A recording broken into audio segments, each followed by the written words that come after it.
पिछले दिनों में हमने देखा कि 15 अगस्त जब निकल चुकी है और पूरे देश में, पूरे भारत देश में 15 अगस्त को मनाया गया है। लेकिन मैं आपसे पूछना चाहता हूं, अगर हमारा देश आजाद है तो इस देश में रहने वाले लोग आजाद क्यों नहीं है? अगर हमारा देश आजाद है तो इस देश में रहने वाले लोग आजाद क्यों नहीं है? वो अपनी मर्जी से क्यों नहीं किसी भी कहीं भी जाकर खुदा की आराधना नहीं कर सकते? क्यों रोका जाता है उनको? क्यों उनको दबाया जाता है? कहा जाता है हाँ हम स्वतंत्र हैं। अरे कहां स्वतंत्र है? क्या स्वतंत्रता है बताइए? स्वतंत्रता सिर्फ झंडे में रह गई है। झंडा लहराने से स्वतंत्रता मिलती है। अगर लोग ठेके पे जाए, यहां पर कोई नहीं रोकेगा आपको।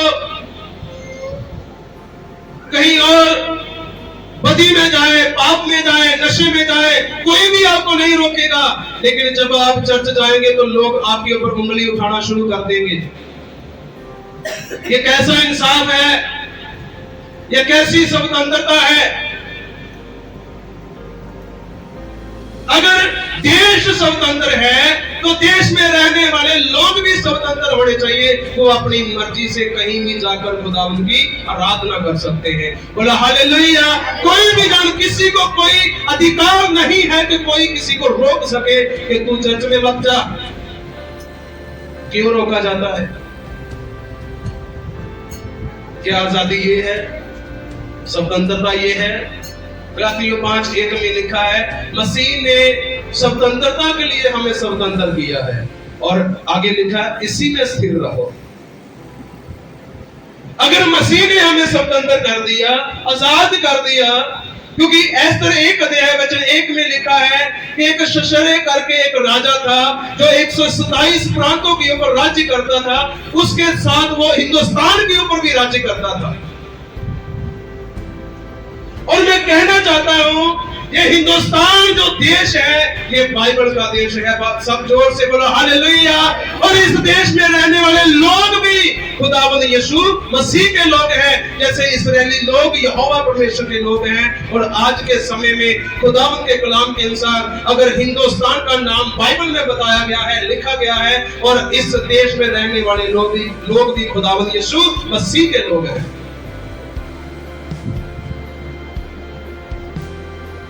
क्योंकि खुदावंद ने बंदियों के लिए स्वतंत्रता का और कैदियों के लिए छुटकारे का प्रचार करूं, इसलिए खुदा के कलाम में लिखा है कि जो आज भी पाप में, बदी में है, अगर कोई चर्च जाने से उसके जीवन से नशा छूटता है तो दूसरे को क्या दिक्कत है भाई?